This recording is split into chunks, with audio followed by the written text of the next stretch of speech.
this is Oscar Mikey and welcome back to this Granada Re-Reconquista Ironman run. Continuing off from our last episode, straight off the back of successfully defeating Castile and their allies. We've had our first, we're still in the process of westernization. We haven't completed that just yet. As you can see, I just took a pretty hefty hit to my overall administrative monarch power as a result of our first really bad westernization event. The rest of them have been perfectly fine, so in the grand scheme of things, we've been doing extremely well insofar as it pertains to westernization. Now, we do have a few rebels here. We're dealing with them last episode. You remember I transported roughly 11 and 12,000 troops to two provinces where rebels were causing us some issues. That means if they spawn, I'm going to be able to deal with them. We have completed our westernization. That is good news. Oh dear lord. Okay. Now, for the more eagle-eyed viewers, you may have spotted a little bit of a problem here. Have you noticed it yet? Well, this is the first time I've actually westernized in a long time. I probably don't play Europa Universalis 4 as much as you might think. Used to play tons of it, a little less this weather, so I'm still not absolutely familiar with a lot of the new content. So this is the first time I've westernized in a while, and I was keeping my monarch power close to the cap in all categories, which was around 1300, but of course, in a big oversight on my part, when we transferred over to the Western Tech Group, our monarch cap gets thrown from 1330, I believe it is, to around 1000.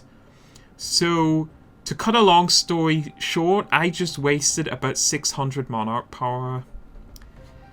Yeah, pretty brutal. Now, of course, I wouldn't have used that monarch power in boosting my tech because I was about to westernize, and once I westernize, I get a whole bunch of positive modifiers. It reduces my technology cost. But as you can see there, we screwed that up. So what I really should have done is take those 600 monarch power points and plow them into development, just as much development as I could. That would have significantly enhanced my economy, but it was a big oversight, and yeah, we've just wasted 600 monarch power, so bad news for us. But you know what? You can't win them all. Sometimes it was a huge oversight in my part. But that stems from the fact that, well, I hadn't westernized in a while and I didn't encounter that risk. If I'd thought about it logically, then I would have realized, oh yeah, as our tech group changes, we have a lower total capacity, but you know, it's really rather embarrassing throwing away 600 monarch power points like that. That's almost as bad as my my misstep with the Dominance of Clergy event we ran into earlier. So I've ploughed my remaining monarch power into boosting our technology now that we're getting the ahead of time bonuses.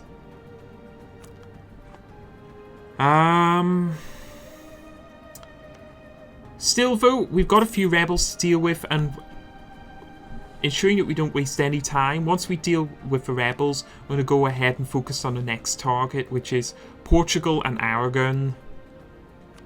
Now that we're in a significant truce timer with Castile, having got lots more reparations and concessions from them. So you remember we took our territory from Castile and we did a separate peace out with Portugal, which means that the truce timer with Castile is a lot longer, which gives us time to deal with Portugal and their ally, Aragon, before we go ahead and deal with Castile once again. Yeah, so I have two series running concurrently at the moment. This series and my Lock of the Irish series, which I'm both aiming to have fully completed, both for the next Europa Universalis 4 content. So we're really going to have to sort of race ahead with this and see if we can lock this achievement up sooner rather than later. Nobles demand recompensation.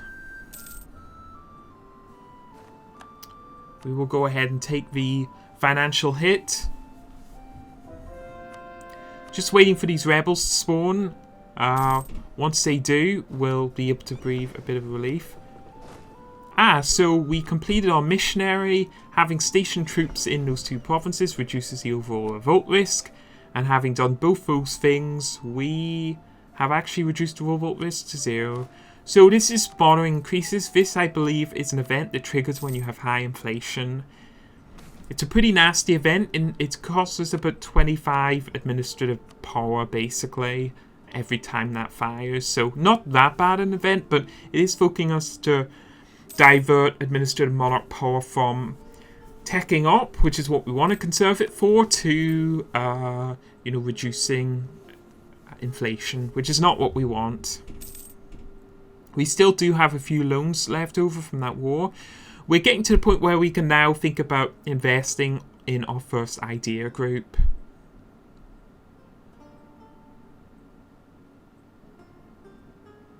And at the year 1510, it literally couldn't come any sooner. Or later, I should say. It is rather quite a late date to start first investing in idea groups, but even though we throw away all that monarch power, we're going to be in a strong position overall. And so that waste isn't going to hurt us that much in the grand scheme of things.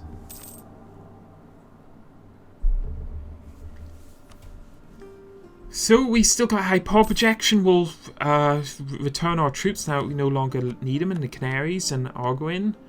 Ottomans are facing a civil war. Now that is interesting. Ottomans are doing extremely well though.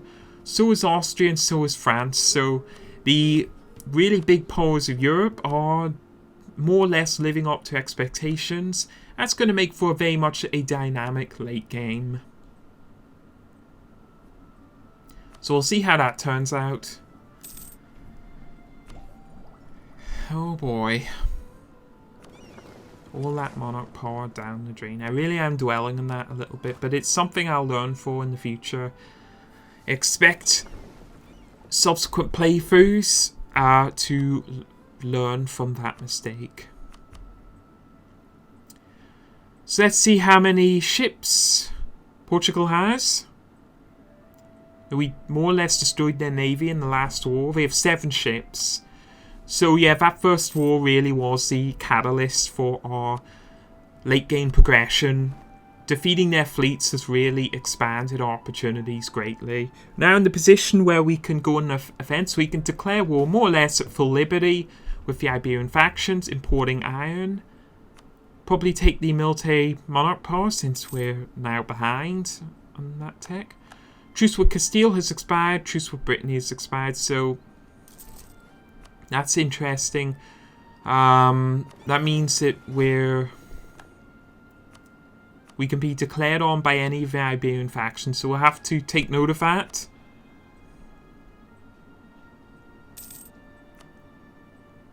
We're probably at the stage where we can beat all 3 of them, Aragon, Castile and Portugal combined.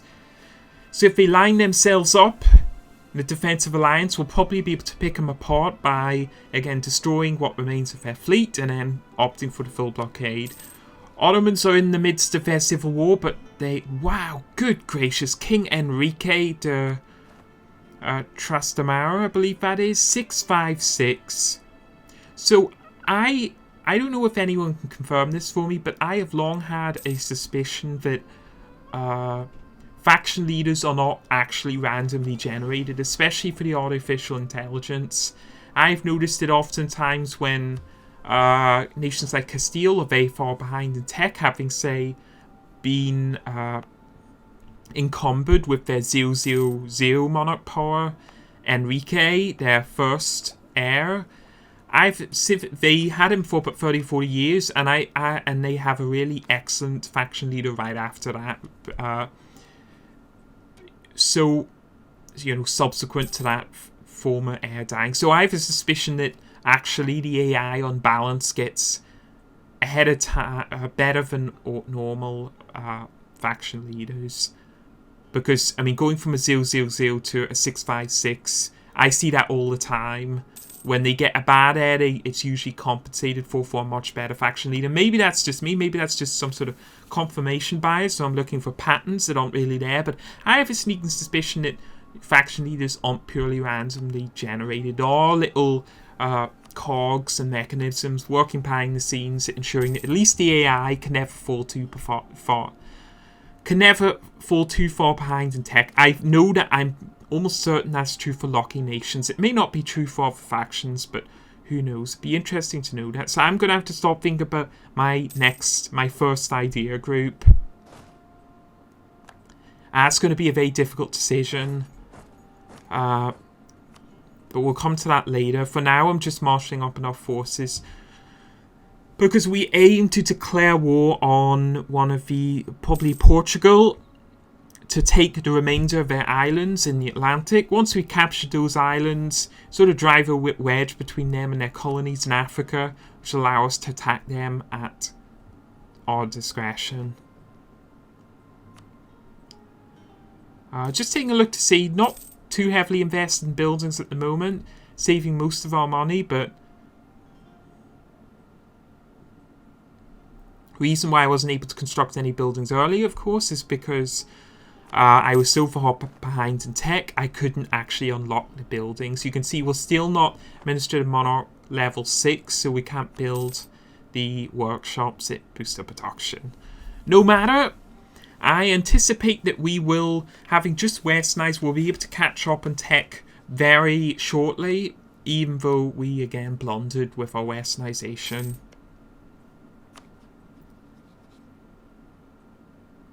Portugal's in a Regency Council, that's quite interesting.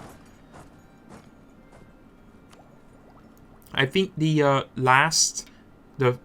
preceding Granada Re-Reconquista attempt, Re-Reconquista attempt, I did the one directly prior to this one. I actually got about 4 years in, and Castile got Portugal locked into personal union, which can happen, and then I played on just to see if I could win, and about 5 years later, I think it was, Castile also got the Iberian wedding to fire, and so was locked in a subordinate over Aragon and Portugal within about the first 15 or 20 years. So that was fun.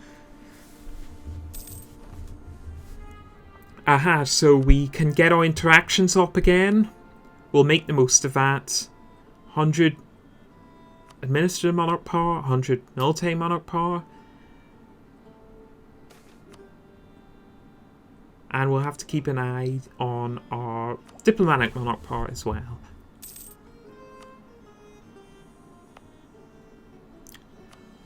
Our states are sprawling across our nation. Probably important to point out, if you're playing in the latest version of the game, you generally don't want that many estates. You want to keep your estates at a minimum. That increases their autonomy by having an estate boosts the minimum autonomy to 25%, which is really bad. The specific provincial benefits of estates aren't particularly good, but the nationwide benefits are very good. However, loyalty does decay to a base of 50% in either direction. So if you're thinking about trying to keep your loyalty above 60% all the time to get the nationwide benefits, if you're doing that, bear in mind that it's probably not worth it anymore. Not now that loyalty decays. It's probably best just ignoring the modifiers that you get above 60% loyalty with any specific estate, if that makes sense. I'm not sure if I was clear enough.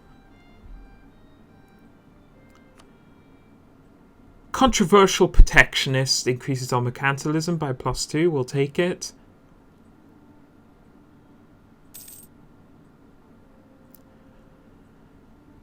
So yeah, generally speaking, you want to build temples and provinces that will increase their monthly income by about 0.08. It still takes, I think I've worked it out before, Still takes a long time, like in excess of 80 years for it to pay off the initial cost. But since we can anticipate this Reconquista taking us up to about 1600, well, taking us a little past 1600, it's probably worth it in the long run.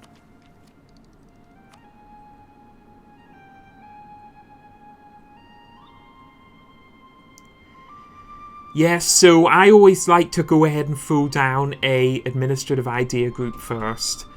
I think I'm going to release basically a guide to idea groups because it's something I think I've really mastered quite well. When to pick what idea groups and for what reason, and how to get the best, combine the best idea groups to get the best policies.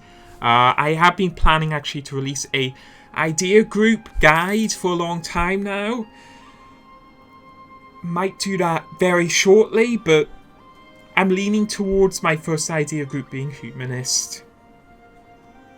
Because for a faction with a lot of different culture groups, getting minus 50% reduced cost and getting additional accepted culture reduces your overall accepted culture groups from 20% to 10%.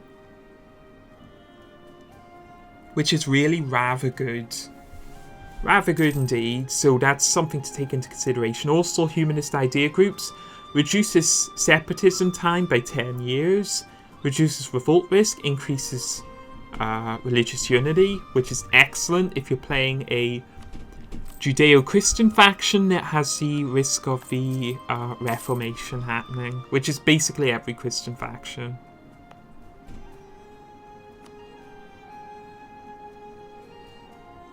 So yeah, humanist is always good if you're planning and expanding rapidly, or you have a lot of different culture groups. And not to mention one of the best aspects of the humanist idea group, the 10% reduced cost in all subsequent idea groups. Now that is huge. That works out at about saving, can't remember exactly, but it works out as saving about 3,000 Monarch power in the grand scheme of things. 3,000 Monarch power over the course of an entire game. That's assuming you fill out all your idea groups, which you should always do as every faction, and will do if you focus on maxing out idea groups before you go ahead and proceed into technology. So that's something to take into consideration. Throwing humanist ideas down first, or in innovative ideas, it also reduces all technology costs by 5%. I'm aware that some of idea groups reduce the technology cost by 10% in a specific category, but 5% in every category is far superior. Far superior, because you say 15% as opposed to 10%. 15% overall. You know, basically it's well, it's a lot better. I mean, if you're saving about 10 Monarch power per 100 with 10%, saving 15 with the same 100 with 5% overall. So it is 50% better. So yes, innovative idea group or humanist idea group first. Having those as your first idea groups is excellent. Innovative saves you a similar amount of Monarch power over the course of a game for a Western faction, and is even more beneficial if you're playing a faction like Muscovy, that you don't necessarily want to westernize super quick with Muscovy. Speaking of Muscovy, look how good they're doing. Actually playing better than my unrecorded Muscovy playthrough. Well, not almost as well anyway. I've really gone off on tangents here. I've spent so much time talking about idea groups and whatnot. I should really save that for another video. Yeah, I think next video's probably going to be an idea group guide. I'm not sure how many people will be interested in that. Boost my military technology level here. I've really talked about everything except my actual Granada game here in this episode. I don't know why that's happened. Comet sighted. This is the first time. Oh, Comet. Oh, Comet. Devils. Kith and kin. So I'm not actually sure what kith means. Might have to research that. I'm building up a fleet here, focusing on trade ships now. Why trade ships? Well, we're moving more of our focus into the Atlantic now that we've defeated the Iberian faction's fleet for the most part, which means we can anticipate to fight more battles in the Atlantic, and trade ships are a lot better for blockading. So yeah, if we declare war on Portugal, well, if we declare war on Castile, they will call in Portugal. So we're going to have to do this tactically and see who to declare war on first. We built up sufficient troops, but we still want a few more ships. Again, I can't really... It would be great from the point of expediency if I would start conquering Iberian territory now, but we're so far behind the military technology level that our armies would be crushed utterly. Not to mention the fact we'd have to build up a big fleet of transports to have any hope of establishing a bridgehead. For now, this war and subsequent wars, by this war I mean the upcoming war that I've just decided we're going to fight, is focusing on still wearing down the power of the Iberian factions, building up our own strength, catching up in technology, isolating them by capturing their islands. We do all that, we're on the way to getting this damn achievement. So within the next few episodes, really look to see us transitioning over to stage where it becomes obvious how we're going to pull this off.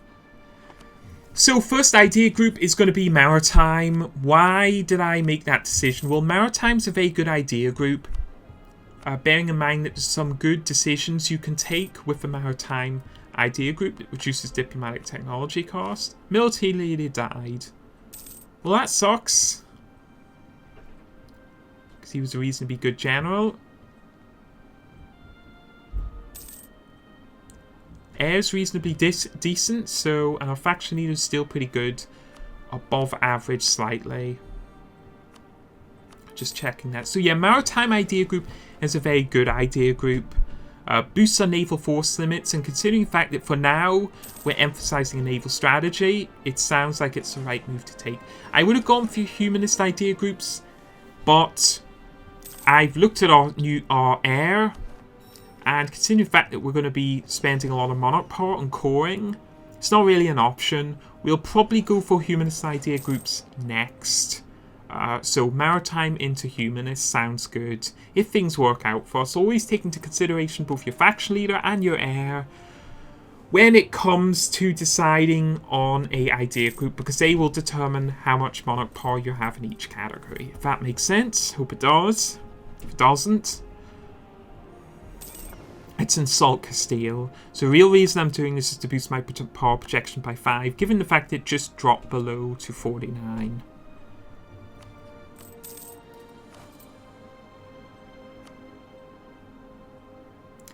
Activate all forts, stop marshalling up our fleet, and we'll get ready for that declaration of war. So yeah, again, if you've been following this episode this far, let me know if you think I should create a project idea groups guide. You might have noticed I'm not releasing as many guides as I have been formerly, and that's because I'm sort of running out of ideas. I've got a lot of requests to do a Serbia guide, which I mean, I have attempted doing, but I'm still not satisfied with the strategy, because it basically was a strategy that revolves around not becoming a member of the Holy Roman Empire, which I found to be a hindrance more than an asset. But I think that my instinct is that if I release the Serbia guide, it doesn't have you becoming a Holy Roman Empire member, people are going to be not too happy. So I'm holding off on that for now. But sure, if you want to leave an idea in the comments, Big Blue Blob guide is in the works. Project idea group guide is probably on the table as well. And of course we've got this that we have to wrap up, and my Lock of the Irish achievement run as well, which we're running concurrently.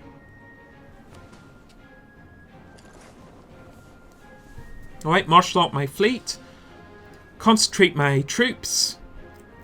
We're not gonna start off with our troops and transport ships. That's usually a risky idea. We'll keep them stationed. Nobles demand privileges. Take the loyalty.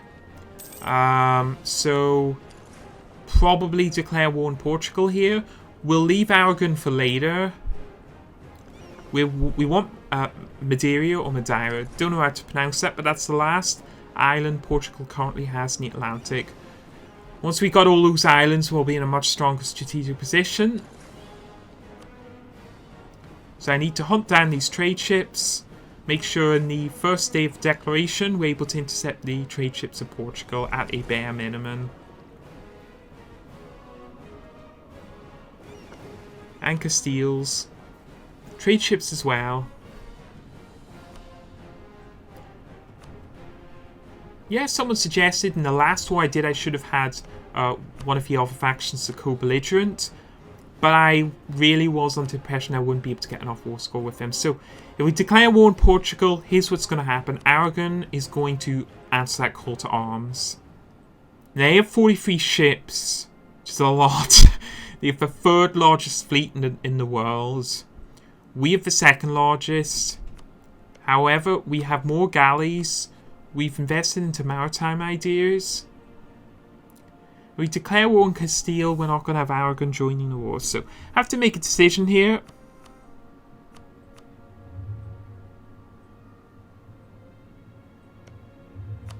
I paused the game because we've got a good position here with our trade ships. With our fleets, we're going to intercept their trade ships. We could probably beat the Aragonese fleet. And I'm very tempted for that reason to declare war on Portugal. Can't declare war on Aragon, that's a non-starter. Because England will be called in. We still have a good admiral. We're going to declare war on Portugal. This is a tough decision. I think though that Portugal's our best bet. So what we'll do instead, ignore the Castile and Portugal's fleet. We'll go ahead and see. There's the Aragonese fleet. It's quite large. There we go. Okay, 11 Aragonese trade ships. This is what we'll do. We'll declare war on Portugal. And on the first day of the declaration, we'll be able to destroy these 11 trade ships. That'll ensure that we can defeat the Aragonese navy. Hopefully we get some help from Tunis or the Ottomans. Then it should be a mopping up operation. Destroy the Iberian faction's fleet. Institute a blockade. We'll be able to occupy a lot of Aragon's provinces, like the Sardinia, Sicily, Naples, which they have annexed. Didn't actually notice that. Naples is no longer a thing. So you have a big army. Can't hope to compete with them on land, but if we can intercept these 11 trade ships in the first day of declaration, we'll already be proceeding from a position of strength. The Balearics, I believe those islands are. Yes, let's go ahead and hunt down this Aragonese fleet.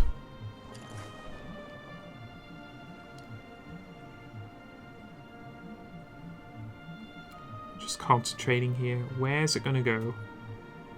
It's 11 ships, and it's going to Licani, I believe that is. Which is actually a port. Okay. Hopefully they won't remain in port. Yep, they are going to the Bay of Napoli.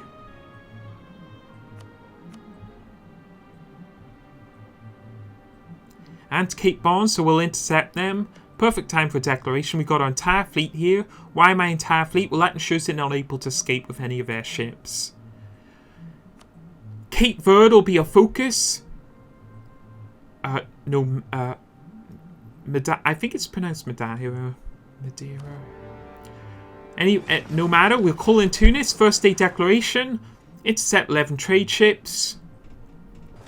Should be able to totally destroy that fleet without them retreating. Looks like that is the case. We capture one trade ship. Okay, so we're already off to a good start. We'll easily be able to take the war goal.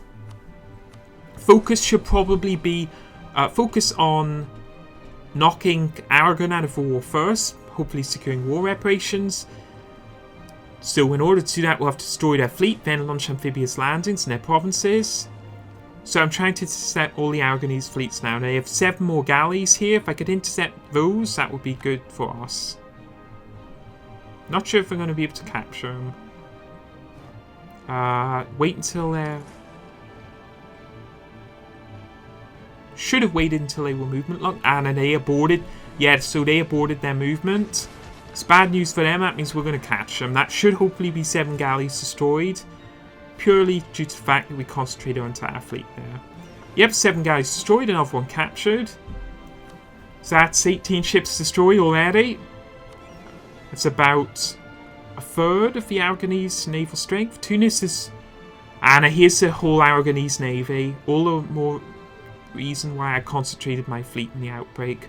Have to take this fleet seriously. They're heading to the Bay of Napoli. We will be able to capture them, and we should be able to utterly destroy them. Yeah, we outnumber more or less 2 to 1.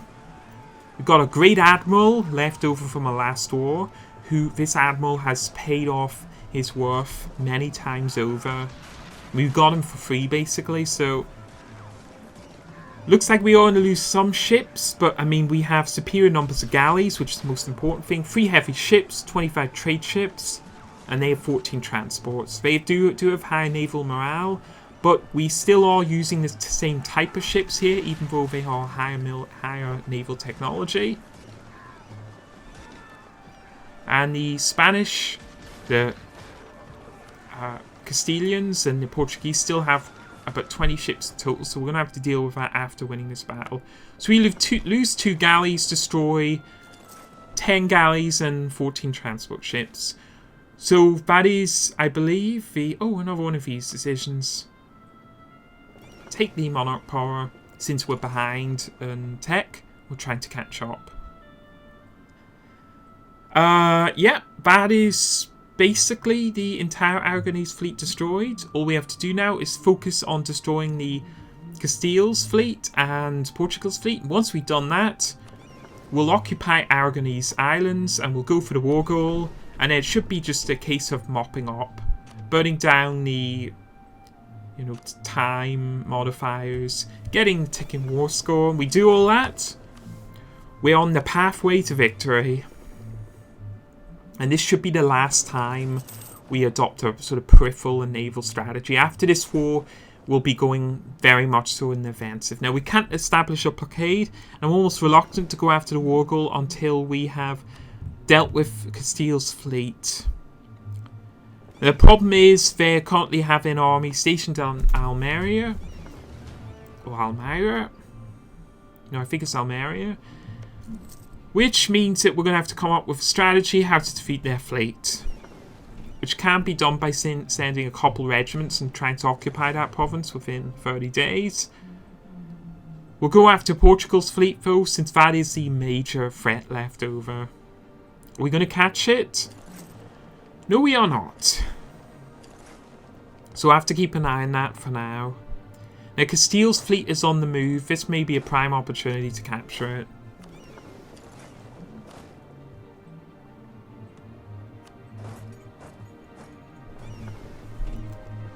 See what we can do.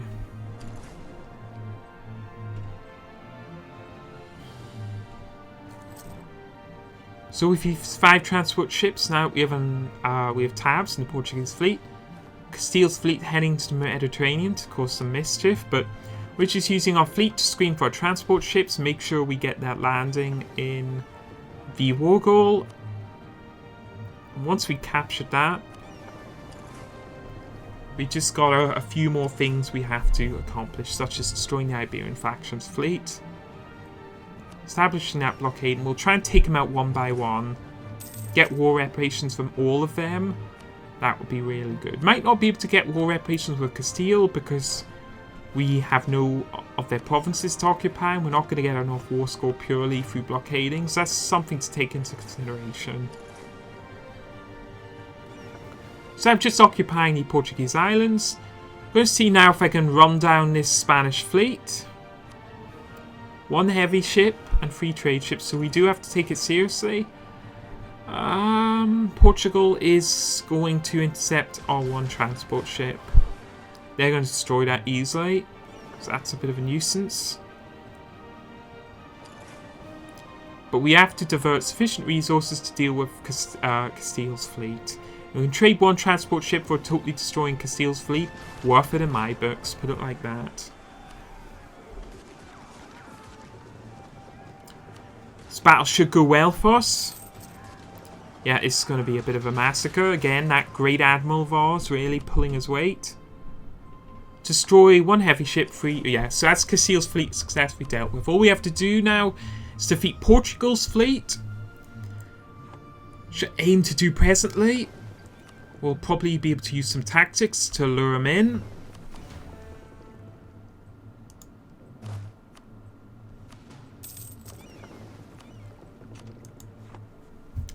I'll set about embarking on that strategy now. Alright folks, I think I'm going to go ahead and put a cut in here. As always, thanks for watching. Stay tuned for new episodes and I'll see you soon.